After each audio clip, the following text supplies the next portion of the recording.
at all points in times. And the more you have, even if you can't have a two-parent household, if your mother and father are both actively involved in your life, it doesn't mean you're gonna be, fly by night, do everything right. It just means you may have better structure. May have, Right. may, because that's not always true. You know what I mean? You got single parent homes that's way more structured and prosperous than two parent homes. It just depends on the people in it. But I look at that because we talked about that, having these positive role models. Like you said, the dude Wallow tried to give him game. Why you not peeping game? Like, damn, bro, right? He ain't trying to hate on us partying and having fun. He's saying get rid of Rick because Rick got me using some of my rap money to buy a couple of these bricks, and we need to get up out of there and put some paperwork on these guns and stop putting illegal guns on film. These young cats want to do it the way they want to do it, and they don't realize the game they getting, that the person that's giving them the game already been down that road that you about to go. Man, that's why I'm glad my little cousins, well, some of them listen to me about shit. I ain't know you parade, but let me give you some guidance. See, we them old niggas now that when they hear us talk, they're like, oh, this old nigga get to going. We ain't trying to hear him. He's square. Yeah, square ass nigga. Yeah. Or because y'all look at us as that drunk uncle that ain't doing shit but always want to preach. We ain't even doing that. We just trying to tell you, like, watch out. Yeah. Because this is waiting around the corner for your ass. Yeah. We ain't trying to hate on what you're doing. But we're trying to tell you, if you gonna move that way, these are some of the things you might want to have in place. Learn how to play Monopoly, motherfucker. Right. Learn how to play street Monopoly, motherfucker. If you're going to do this shit.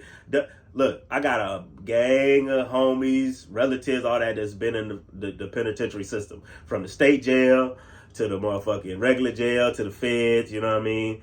Under heavy indictments and all that shit. I ain't heard, and you brothers brag, I've been in the pen and that. Shit, the smartest hustler to me is the motherfucker that don't get caught. You know what I'm saying? That's the smartest motherfucker to be. No disrespect, nobody got busted because a lot of niggas got snitched on this and that. But you were surrounding yourself. You gotta watch who you fucking with. You gotta watch who you fucking with. And this makes me segue. I know you brought up Black Fathers, but I'm gonna segue into this real quick. Yeah.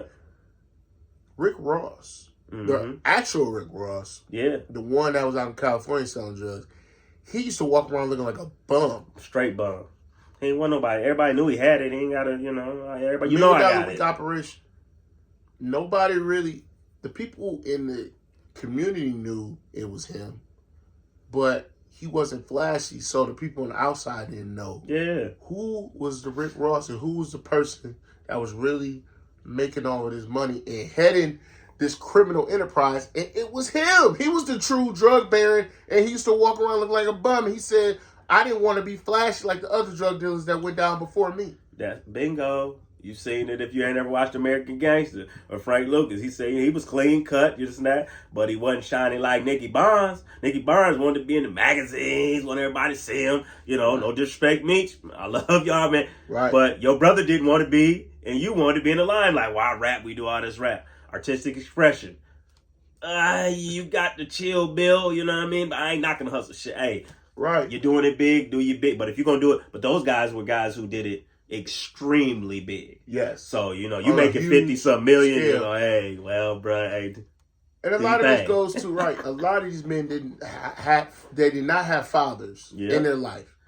So when you don't have a black father, an example of what a black man is, the first thing you're going to do is try to find something that can give you a sense of pride about being a man. And you're going to look for a group of people that exemplify that, good or bad. Yeah. So that's why a lot of young men go join gangs, because it is an extension of their youth where they can go out and be as free as they want, and they'll have somebody that really they can look up to. Yeah. And some, like, look at me. He had a two-parent home. But, his pops was a struggling working man, which is nothing wrong with that, man. Right. But he felt that pain. He's like, shit. He didn't want to be broke. Gonna be like that, dog. His dad worked as hard as he did, working on them jobs, and they still was broke. Yeah. So he had bigger aspirations, which is nothing wrong with that. However, the methodology in which he pursued them was wrong. Hey, could have done it in a different way, but hey, go on, get it to get it. Yeah. But I still think black fathers and the role models that we got is important because You know, just like that, his father that was struggling, maybe if he had had different people in his circle, they could have put him up on some game to have better circumstances. But nothing wrong with nobody that's living check to check, get it how you live, doing it the honest way. You struggling, just keep elevating yourself the best way you can, man. You know what I mean? And raising your kids the best way you can, and ask for help. You know what I mean? Single parents, dual house parents, you know, triple house, motherfucker, 3 niggas and 2 bitches living out, whatever you got going on.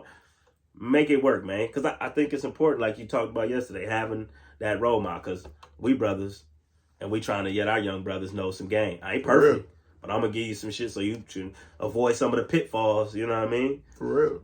Yeah. Got to help each other. And if we don't have a father in the household, it's always, you know, for me, even though I had my dad in my life, I've always had other people that were extensions of my father. Mm-hmm. Coaches. Yeah. You know what I mean? Teachers, just different mentors. Yeah. It's always good to have, I mean, in our communities, we have these coaches that are really father figures for a lot of us. Yeah. And which do help us, because they say it takes a village to raise. It does, man. You're influenced by everything. That's why I can't just point it at the parents and all that, man. You can raise your kid with the most morals in the world, but that don't mean they're gonna follow through with all that shit. We got a friend staying with us, one of my wife's childhood friends. She came up the other day. She had a couple of days off work. She hadn't been to the new house. She was like, boom, I want to come up. 17-year-old son, you know what I mean? True story. I had this conversation last night. He don't want to follow mom's rules. So you got, you know, I'm not kicking you out, but if you can't follow my rules, you can't stay here. Oh, you kicking me out? No, I'm not kicking you out. If you can't follow the rules, you can't stay here. You know, he a mixed race young man. 17, he went on about his way, staying with his little girlfriend, doing, you know, probably the hokey pokey. Sorry, Charlie, but you know, it's the truth. He getting it in. Yeah, so, you know, he didn't have that role model, but I guarantee his mom raised him, you know, to the best of her ability and put a lot of stuff in him. But she was telling him he's 17, talking about a 9 o'clock curfew. I looked at it, I said, oh, that ain't gonna work. Well, I don't want him to be. I said, 9 o'clock?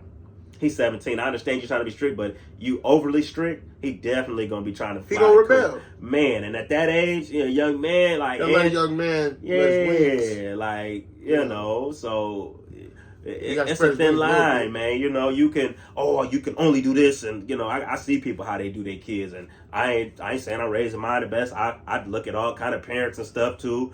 You know, I fluctuate how I do stuff. I'm raw around the edges with my parenting skills.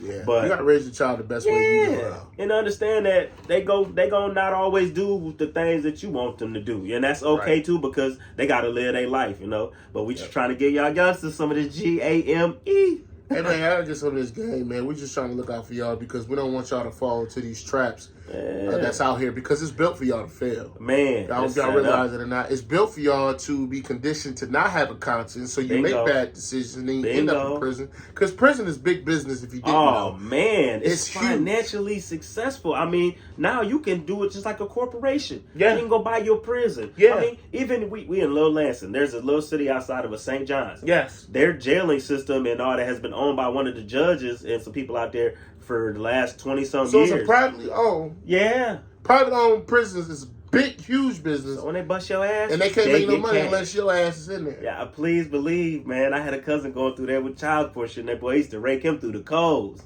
The cold, boy, they were just happy to get, and anytime he paid, they lay right on off. Yeah, you good. We just want the cat. They told him, we just want the bread, man. You going with the bread.